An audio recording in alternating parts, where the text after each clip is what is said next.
Hello, today we are going to solve October 2022 paper question number 6 part D. Explain two differences between the error of reversal and an error of compensation. So in error of reversal, okay, the credit and the debit entry will be reversed. The figure values will be the correct, it will be the same, but it would have been entered on the opposite side. So that's what you have to explain here. Debiting and crediting will be on the wrong side of the ledger account, leading to only one error, and this debiting and crediting will be of the same value. Okay, in error of compensation, the values could be different, but they are entered in such a way that they will cancel out they cancel out the effects. So they are entered at different points, and it can cancel out each other in the ledger accounts. Now, if the sales manager made the following statement: if we bought and sold all the goods for cash and there would be no errors in the books, evaluate the sales manager statement. He is saying, what if everything is done for a cash transaction, because they were involving in the credit transaction.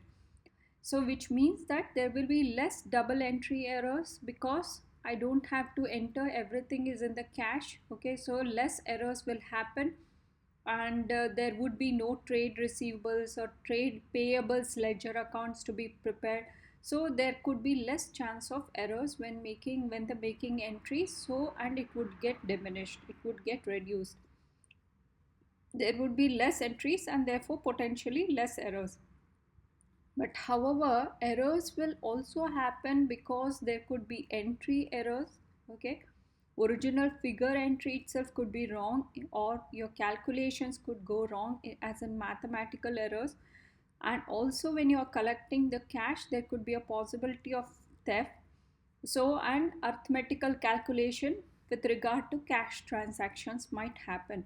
So the errors will still arise. Okay, so in conclusion, since Farca is a small business deal, they can do with the cash transactions so that there could be less errors.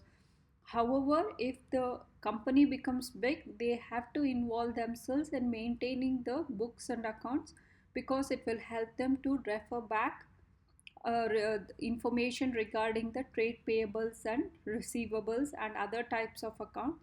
So in that case only it is possible. So you will conclude by saying, if since it is a small business, it is better to deal with cash, so that they have less errors. And because he has not hired a skilled accountant and he is preparing, some errors have happened, so he will not be wasting the